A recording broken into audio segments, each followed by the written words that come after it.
بلوچ یکجہتی کمیٹی کی جانب سے مارچ اگینسٹ بلوچ جینوسائیڈ کی تحریک کا آج 28واں دن ہے۔ یہ تحریک 23 نومبر تربت میں شہید بالاچ کے فیک انکاؤنٹر کے ساتھ شروع ہوا اور اس تحریک نے تربت سے لے کر کوئٹہ اور کوئٹہ سے لے کر اسلام آباد تک کا لانگ مارچ کیا۔ اس تحریک میں ریاست نے ہر حالت میں اس تحریک کو روکنے کی کوشش کی، رکاوٹیں کھڑی کی، FIRs کیے گئے اور ہمارے ساتھیوں کو ہراساں کیا گیا۔ جب ہم اسلام آباد پہنچے تو اسلام آباد میں ٹول پلازا کے مقام پر پولیس افسران نے نیگوسیشنز کے نام پر صرف اور صرف ڈیلے ٹیکٹس استعمال کیے۔ ہم سے یہ کہا گیا کہ آپ اسلام آباد پریس کلب نہیں جا سکتے۔ ہمارے بارہا کہنے پر کہ ہماری تحریک جو ہے نا یہ ایک پرامن تحریک ہے، ہم اپنے معاہدات کے لیے نکلے ہیں، آپ نے جو ہے نا ہم اسلام آباد پریس کلب کی جانب نکلے ہیں اور ہم یہاں پہ کسی پارک یا کسی تفریحی مقام پہ نہیں بیٹھے ہیں۔ لیکن انتظامیہ کے رویے سے ہی ہمیں اس وقت ہی اندازہ ہو گیا تھا کہ انتظامیہ ہر حالت میں وائلنس کا استعمال کر کے اس تحریک کو ختم کرنا چاہتی ہے۔ اس وجہ سے ہمارے ساتھیوں نے یہ فیصلہ کیا کہ ہم انتظامیہ کو یہ موقع نہیں دیں گے۔ 26 نمبر کے مقام پہ ہمارے پاس قریباً 200 سے زائد افراد تھے، جن میں زیادہ تر خواتین تھی اور ان کے ساتھ ان کے بچے اور بزرگ مرد تھے، جو صرف اور صرف اپنے پیاروں کی بازیابی کے لیے نکلے تھے۔ وہاں پر ہمیں نہ واش روم کی سہولت تھی، نہ پانی تھا، نہ ہی سردی میں جو ہے نا ہمیں اور سہولیات میسر تھی، لیکن پھر بھی ہم نے یہی فیصلہ کیا کہ ہم اپنے دھرنے کو یہیں پر ہی جاری رکھیں گے۔ دوسری جانب جو ہمارے ساتھی اور جو اسلام آباد کے جن لوگوں نے ہمارے استقبال کے لیے ایک بہت بڑا پروگرام منعقد کیا تھا، وہ اسلام آباد پریس کلب میں ہمارا انتظار کر رہے تھے۔ اسلام آباد پریس کلب میں ایک بڑے مجمع کو منتشر کرنے کے لیے سب سے پہلے ان کے ساتھ نیگوسیشنز کے نام پر جو ہے نا ڈرامہ رچایا گیا، تاکہ وقت گزرتا جائے اور جو لوگ ہیں وہ ڈسپرس ہو جائیں۔ پھر ہمیں یہ انفارمیشن ملی کہ اسلام آباد پریس کلب میں آسودگی کی شیلنگ کی گئی ہے اور وہاں لوگوں کو تشدد کا نشانہ بنا کر گرفتار کیا جا رہا ہے۔ جب سارے خواتین اور ہم سب لوگ پرامن طور پر بیٹھے ہوئے تھے، ہم نے دیکھا ہے کہ پولیس کی ایک بھاری نفری آئی گئی ہے۔ اس کے بعد میں جب سامنے آئی اور میں نے یہی کہا کہ آپ کی طرف سے پولیس کا ذمہ دار کون ہے، لیکن سامنے کوئی نہیں آیا۔ اور پھر انہوں نے اس طرح کیا کہ جو ہماری میڈیا ٹیم تھی، جو اس مارچ کو ایک عرصے کوریج کر رہی تھی، سب سے پہلے انہوں نے اشتعال دینے کے لیے انہوں نے دیکھا کہ ہم سب لوگ خاموشی سے مطمئن طور پر بیٹھے ہوئے ہیں، سب سے پہلے انہوں نے اس کو پکڑنے کی کوشش کی گئی، جس کے تمام ثبوت موجود ہیں۔ ظاہر سی بات ہے، یہ لانگ مارچ آپ نے بلوچستان کی آدھی آبادی آپ کے ٹارچر سیلوں میں ہیں اور یہ لوگ اپنے پیاروں کے لیے نکلے ہیں، اور ہم بارہا کہہ چکے ہیں اگر اس لانگ مارچ کے تھرو کسی بھی فرد کو جو ہے نا آپ گرفتار کرتے ہیں، ہراساں کرتے ہیں، تو تب تک یہ لانگ مارچ ان کی رہائی کا بھی مطالبہ کرتی ہے۔ تو اسی وجہ سے ہم عورتوں نے جب ان کو بچانے کی کوشش کی گئی، جس گاڑی میں 2 ہمارے ساتھیوں کو ڈالا ہوا تھا، میں نے یہی کہا کہ میں اس گاڑی کو آگے جانے نہیں دوں گی۔ پولیس کو میں بارہا کہتی رہی کہ اتارے ان کو، یہ طریقہ کار نہیں ہے۔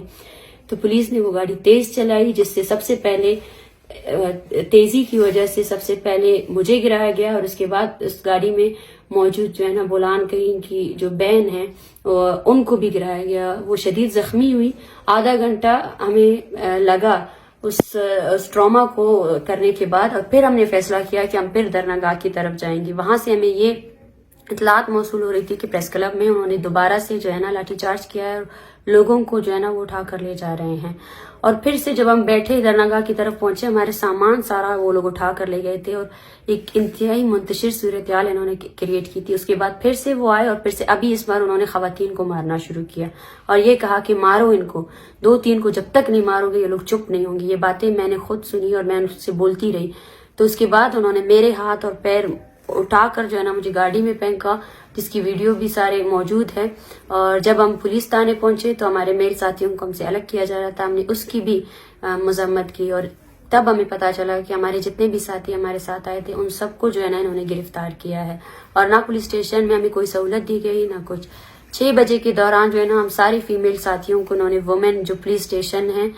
وہاں پہ جو ہے نا وہ لوگ ہمیں لے کر گئے۔ وہ پولیس اسٹیشن کے نام پہ ایک ٹارچر سیل تھا، جس میں ہم تقریباً 55 کے قریب جو ہے نا عورتیں تھیں، 6 ہمارے ساتھ بچے تھے، جن میں 6, 7 سال اور 8 سال کے بچے تھے ہمارے پاس۔ علی شیر جو خود ایک چھوٹا بچہ ہے، اس کو پینک اٹیکس ہوئے تھے صرف اور صرف ان کی اسی تشدد کی وجہ سے، اور وہ گاڑی سے بھی گرا تھا۔ تو